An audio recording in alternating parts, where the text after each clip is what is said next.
تو ہر وقت ان کو اس بات کی ہی فکر لگی رہتی ہے، تو اس بات کا مطلب ہے کہ اللہ تعالیٰ فرما رہے ہیں کہ اس کی ہم معیشت کو تنگ کر دیتے ہیں، یعنی وہی مال ان کے لیے بے سکونی کا ذریعہ بن جاتا ہے۔ جس طرح آپ صلی اللہ علیہ وسلم نے ارشاد فرمایا کہ انسان کا مزاج ایسا ہے کہ اس کے پاس اگر ایک وادی سونے کی ہو تو یہ چاہتا ہے کہ میرے پاس ایک وادی سونے کی اور ہو جائے۔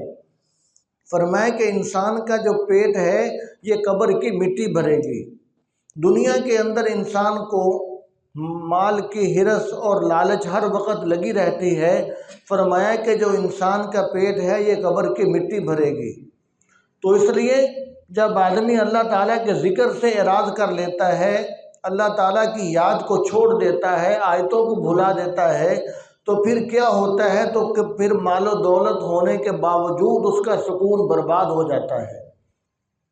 اور جب وہ کبھی بیمار ہوتا ہے تو بیماری کے دنوں میں اس کو اندر اندر سے یہ تکلیف کھائی جا رہی ہوتی ہے کہ ہائے اگر میں مر گیا تو یہ میرا مال کہاں جائے گا، اس لیے کہ میں نے حرام خوریوں کے ذریعے سے، میں نے رشوت سود کے ذریعے سے اور کرپشن کے ذریعے سے یہ میں نے اتنا مال جمع کیا تھا، اگر میں مر گیا تو میرا مال کہاں جائے گا، میں تو اس مال سے فائدہ نہیں اٹھا سکوں گا۔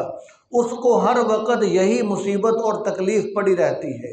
اور آج ہم دیکھیں دنیا کے اندر جو لوگ کرپشن کرتے ہیں، حرام خوریاں کرتے ہیں، ان کی آج یہی حالت ہے کہ مال و دولت ہونے کے باوجود ان کے دل ویران ہیں، ان کے دل غلام بنے ہوئے ہیں، مال کے غلام بنے ہوئے ہیں، اور ان لوگوں کے غلام بنے ہوئے ہیں جن کے بارے میں ان کا خیال یہ ہوتا ہے کہ شاید یہ ہمیں بچائیں گے، یہ ہمارے مشکل وقت میں کام آئیں گے۔ لیکن اگر آدمی کا تعلق اللہ تعالیٰ کے ساتھ مضبوط ہو جائے تو پھر آدمی کو کسی کی کوئی پرواہ نہیں ہوتی، مال جاتا ہے جائے، جو مرضی جاتا ہے جائے، آدمی کو پتہ ہوتا ہے کہ میرا یہاں پر کچھ نہیں، یہاں پر تو جیسی کیسی بھی ہے میں نے زندگی گزار لینی ہے، میرے لیے تو جو اصل نعمتیں ہیں، جو اصل مال ہے وہ تو آخرت میں ہے۔ تو اس لیے اللہ تعالیٰ نے ارشاد فرمایا کہ وَمَنْ أَعْرَضَ عَنْ ذِكْرِي فَإِنَّ لَهُ مَعِيشَةً ضَنْكًا، فرمایا کہ جو میرے ذکر سے اعراض کرتا ہے اس کی ہم معیشت تنگ کر دیتے ہیں۔ یہ نقصان اللہ تبارک و تعالیٰ نے دنیا کا ذکر فرمایا کہ دنیا میں اس کی حالت یہ ہو جاتی ہے۔ اور پھر آخرت کا نقصان کیا ہے؟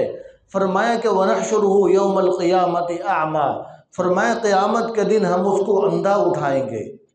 آپ اس بات سے اندازہ لگائیں کہ قیامت کے دن جب آدمی پسینے میں ڈوبا ہوا ہو اور تھر تھر کانپ رہا ہو اور اس بات کی فکر ہو کہ میرا کیا بنے گا اور جہنم کے اندر مجھے پھینکا جانے لگا ہے، جب آدمی کو اس بات کی فکر بھی لاحق ہوگی اور پھر آنکھوں سے نظر بھی کچھ نہیں آ رہا، آدمی اندھا ہے، تو پھر اس کی تکلیف، اس کی پریشانی کے اندر کتنا زیادہ اضافہ ہو جائے گا۔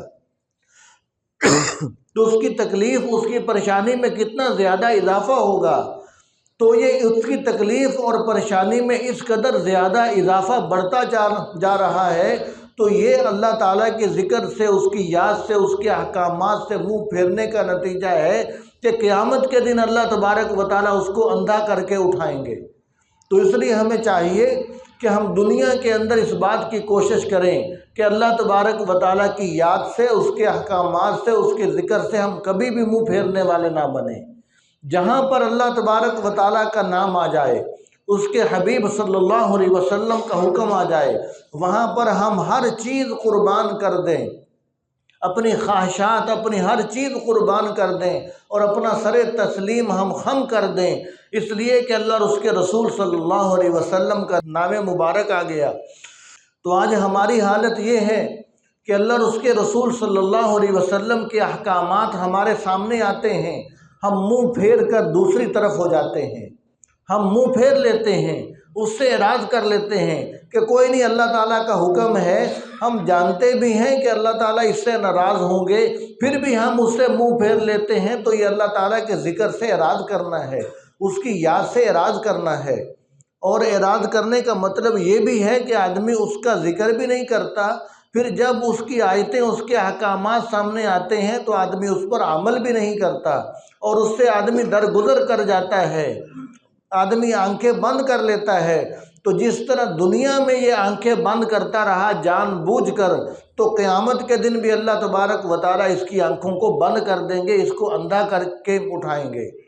تو اس لیے ہمیں چاہیے کہ ہم ہر وقت اس بات کی فکر کیا کریں کہ اللہ اور اس کے حبیب صلی اللہ علیہ وسلم کے ذکر کی مجالس کے ساتھ ہم جڑیں، اور ہر وقت ہماری زبان پر اللہ تعالیٰ کا اور اس کے حبیب صلی اللہ علیہ وسلم کا درود شریف اور اللہ تعالیٰ کا ذکر یہ ہماری زبان پر ہونا چاہیے، اور جب بھی کوئی موقع آئے، اللہ تعالیٰ کا حکم آئے، تو ہم فوراً ماننے کے لیے تیار ہو جائیں، آگے سے ہم اپنی طرف سے حجتیں نہ پیش کریں۔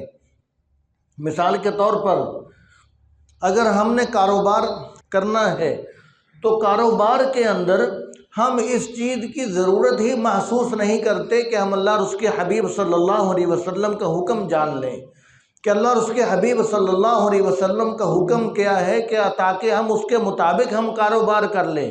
ہم یہ سمجھتے ہیں کہ یہ ہمارا کاروبار ہے، لہٰذا ہم بہتر جانتے ہیں کہ ہم نے اپنے کاروبار کو کیسے کرنا ہے، جیسے بس ہمیں اچھا لگے گا ہم ویسے کر لیں گے۔ یہ بہت بڑی خطرے کی بات ہے، یہ شیطان نے ہمیں یہ بات سمجھا رکھی ہے۔